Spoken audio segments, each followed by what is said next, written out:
শ্রীমদ্ ভগবদ্গীতার প্রথম অধ্যায় বিষাদ যোগের ৩০তম শ্লোক ও তার বাংলা অর্থ।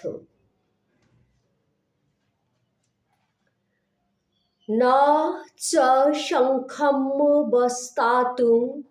ভ্রমতি চ মে মনঃ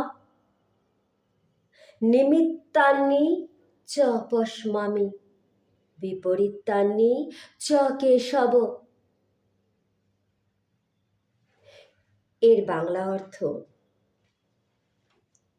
হে কেশব, আমি এখন আর স্থির থাকতে পারছি না।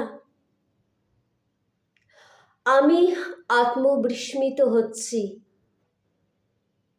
এবং আমার চিত্ত উদ্ভ্রান্ত হচ্ছে।